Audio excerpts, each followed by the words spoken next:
खबरदार काकूंच्या अंगाला कोणी हात लावायचा प्रयत्न केला तर.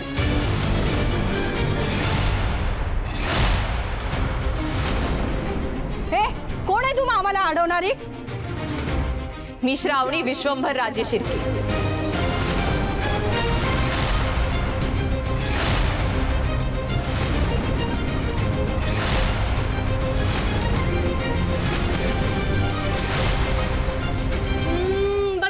बघितलं, शिक्षण मंत्र्याची लेक आहे ही. हिला गुन्हेगारांना वाचवायची लयच हौस आहे. नाही, शुभूच्या घरचे समजे कांड करतात आणि ही श्रावणी त्यांना पाठिंबा देते. लयच हौस आहे ना. मी तर म्हणतो ही श्रावणीच गुन्हेगार आहे. हिच्या तोंडाला काळं फासलं पाहिजे. असं आहे का? ठीक आहे, बघूया बघूया कोणात हिम्मत आहे मला हात लावायची ते.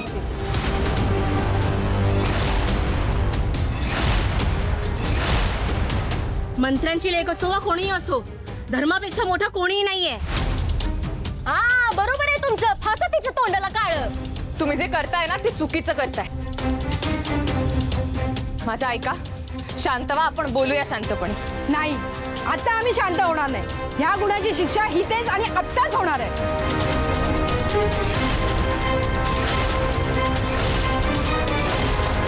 विचार करू नका तुम्ही. जे करायचं ते करून टाका.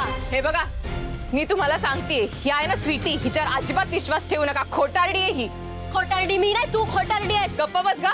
आणि जोपर्यंत मी जिवंत आहे तोपर्यंत शुभूच्या आई बरोबर मी काहीही चुकीचं होऊ देणार नाही.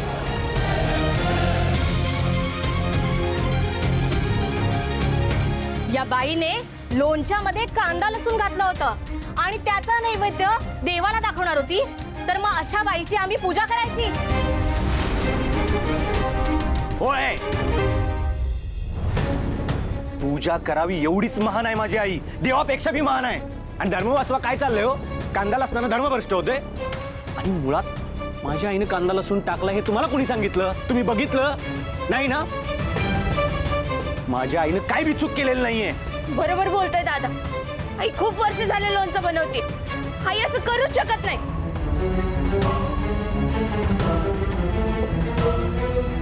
ऐकलं का? ऐकलं नाही? तुमचं कसं आहे ना, कोणीतरी आपलं तुम्हाला काहीतरी सांगितलं आणि तुम्ही कसली चौकशी न करता, कुठलाही मागचा पुढचा विचार न करता आलात लगेच हल्ला करायला. पण मी सांगते खरं काय ती. तुम्हाला शुभूची आई दोषी वाटतेय ना? ती दोषी नाहीये. खरी दोषी तरी स्वीटी आहे.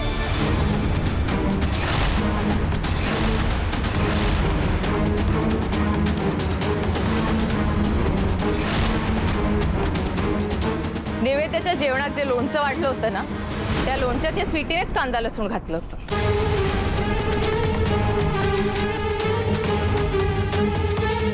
शुभूला त्रास व्हावा, त्याच्या आईचा अपमान व्हावा म्हणून केलं तिने हे सगळं. मी तुम्हाला पुरावा दाखवते, मग तुमचं तुम्हीच ठरवा. थांबा, तुम्हीच ऐका.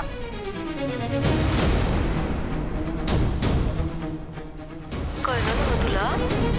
त्या लोणच्यात मीच कांदा लसूण मिसळलंय. जा आता अख्ख्या कोल्हापुराला बोंबलत सांग, या स्वीटीनंच कांदा लसूण मिसळलंय लोणच्यात.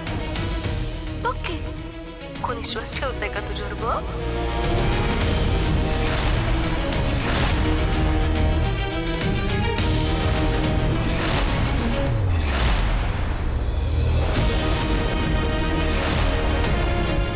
ऐकलत ना? हिने हिच्या तोंडाने कबूल केलंय, हिनेच कांदा लसूण मिक्स केलं होतं.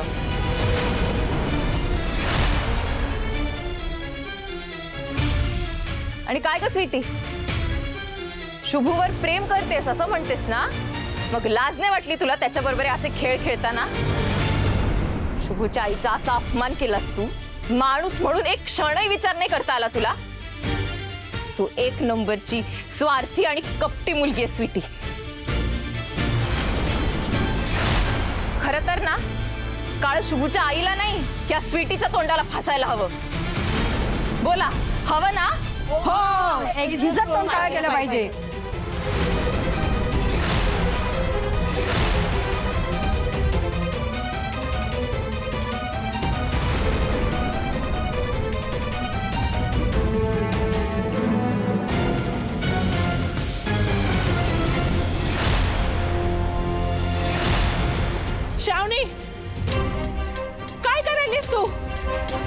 हे जे मी करतेय ना ते खूप आधीच करायला हवं होतं खरं तर. ही तुमची मुलगी मला वाटलं होतं कधीतरी सुधरेल, पण नाही, ही मुलगी सुधारणं शक्यच नाहीये. आणि काय हो, ही जे करतेय ना त्याला तुम्ही पण कारणीभूत आहात. वेळीच 2 कानाखाली वाजवले असतेत ना तरी वेळ आली नसती. पण तुम्ही फक्त लाड केलेत ना हिचे. त्यामुळे जितकी चूक तिची आहे तितकीच तुमची सुद्धा आहे. मान्य आहे की झालं ते झालं, कशाला विषय वाढवायलीस? मी अजिबात विषय वाढवत नाहीये.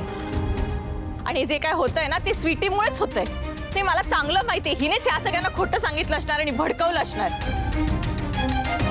त्यामुळे आता तिला जे काकूंसोबत करायचं होतं ना तेच तिच्या सोबत सुद्धा घडतंय.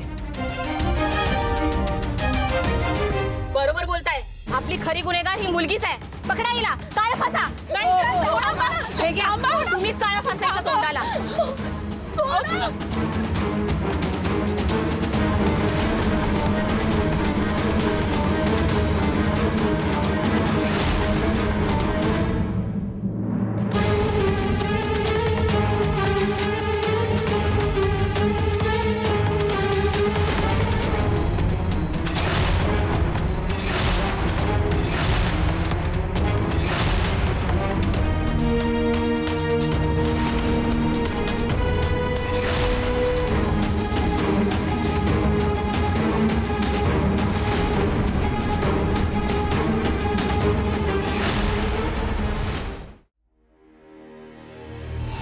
त्यांच्यामुळे सत्यनारायणाच्या पूजेत बाधा आलाय.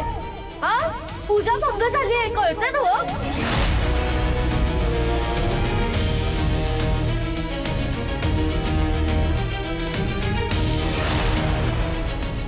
मला कशाला लाज वाटायला पाहिजे. नाही, आता तर बघतोयस ना हो, लोणच्यामध्ये कांदा लसूण घातलाय.